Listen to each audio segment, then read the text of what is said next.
Democratic candidate in our lifetime. That's the views of a loyal Democrat on the potential outcome of this race. Joining me now on our balcony overlooking the White House is Rafael Frankel, the Vice President of the Bauer Group Asia here in Washington, D.C., one of the leading analysts of America's relationship with countries across the Asia-Pacific region. Rafael, how should countries across the Asia-Pacific region be reading this currently? They would have, presumably, every right to be somewhat concerned that major upheaval lies right around the corner. Well, first of all, I think we should take a deep breath. Collectively. That's right. Everyone should take a deep breath. There's a long way to go tonight. There's a lot of votes that need to be counted still. The polls swing. The votes are counted from certain counties. So I think that, there's a long way to go, and it's very likely that, Hillary Clinton could still be the president of the United States tomorrow or soon. But the caveat. The caveat. Clearly, what we're seeing here is that there are a huge number of Americans, and this is very similar to other Western democracies right now, that are extremely dissatisfied with the political economic order that's been established in the post-Cold War era. And you're especially looking at parts of the country like the Midwest that have been left behind in the new economy, in the new political order.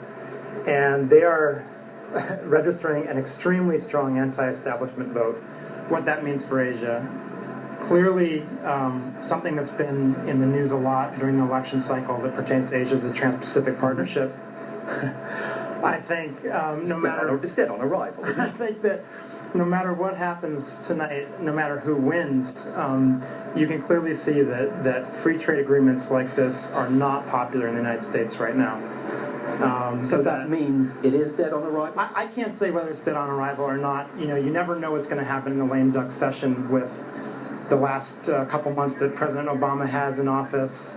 So I can't say absolutely for certain that it's not happening, but it looks extremely unlikely right now. And can I ask you to wander down a hypothetical avenue, which remains hypothetical, but increasingly looks like it may become reality? Yeah. A Donald Trump presidency with the Republican Party controlling both houses of Congress. What happens to the Asia pivot?